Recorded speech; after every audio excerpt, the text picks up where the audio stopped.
भारत और पाकिस्तान के बीच 4 दिनों तक संघर्ष चला।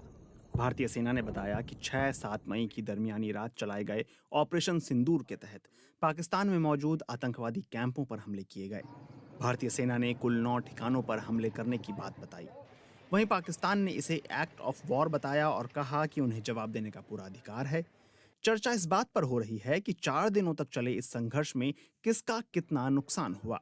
पहले भारत की बात की जाए तो भारत सरकार के पत्र सूचना कार्यालय यानी पीआईबी ने ऑपरेशन सिंदूर को लेकर एक प्रेस रिलीज जारी की है। इसके मुताबिक 9 आतंकी शिविर नष्ट किए गए और 100 से ज्यादा आतंकवादी मारे गए। प्रमुख आतंकी कमांडर जैसे यूसुफ अजहर, अब्दुल मलिक रऊफ, मुदस्सिर अहमद की मौत हो गई।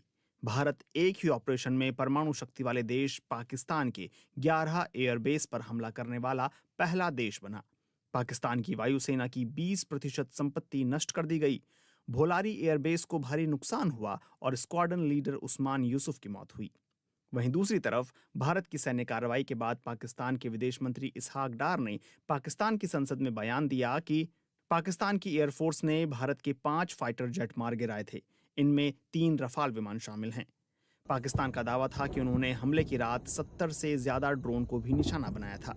हालांकि भारत की तरफ से एयर मार्शल ए के भारती ने पाकिस्तान के दावे पर कोई स्पष्ट प्रतिक्रिया नहीं दी और ना ही रफाल के नुकसान की बात मानी। पाकिस्तान सेना ने कहा कि जवाबी कार्रवाई में उनकी तरफ से भारत के 26 सैन्य ठिकानों को निशाना बनाया गया था। सैटेलाइट तस्वीरों में क्या दिखा? संघर्ष के दौरान भारत और पाकिस्तान ने एक दूसरे पर हमला करने के लिए ड्रोन और मिसाइल का इस्तेमाल किया। अमेरिकी अखबार न्यूयॉर्क टाइम्स की रिपोर्ट के मुताबिक पाकिस्तान के शहर कराची से 100 मील से भी कम दूरी पर स्थित भोलारी एयरबेस पर भारत के रक्षा अधिकारियों ने कहा कि उन्होंने एक विमान हैंगर पर सटीक हमला किया था। तस्वीरों में हैंगर जैसी दिखने वाली जगह पर स्पष्ट क्षति दिखाई दे रही है। इसी तरह रिपोर्ट में नूर खान एयरबेस और सरगोधा एयरबेस को नुकसान दिखाने वाली सैटेलाइट तस्वीरें भी शामिल हैं। वहीं पाकिस्तान ने 2 दर्जन से ज्यादा भारत के सैन्य प्रतिष्ठानों और ठिकानों को निशाना बनाने का दावा किया था। इसमें उधमपुर एयरबेस भी शामिल है, लेकिन उधमपुर एयरबेस की 12 मई को ली गई सैटेलाइट तस्वीर में कोई नुकसान नहीं दिखाई देता। हासिल क्या हुआ? इस पर रक्षा मामलों के जानकार जॉन स्पेंसर का मानना है कि सिर्फ 4 दिनों की सोची समझी सैन्य कार्रवाई के बाद भारत ने एक बड़ी जीत हासिल की। ऑपरेशन सिंदूर ने अपने रणनीतिक उद्देश्यों को पूरा किया और उससे भी आगे निकल गया। आतंकवादी ढांचे को नष्ट करना, सैन्य श्रेष्ठता का प्रदर्शन करना और एक नए राष्ट्रीय सुरक्षा सिद्धांत को दिखाना, ये प्रतीकात्मक नहीं था, ये निर्णायक शक्ति थी जिसका स्पष्ट रूप से प्रयोग किया गया। वहीं सामरिक मामलों के जाने माने विश्लेषक ब्रह्म चेलानी संघर्ष विराम को एक रणनीतिक चूक के रूप में देखते हैं।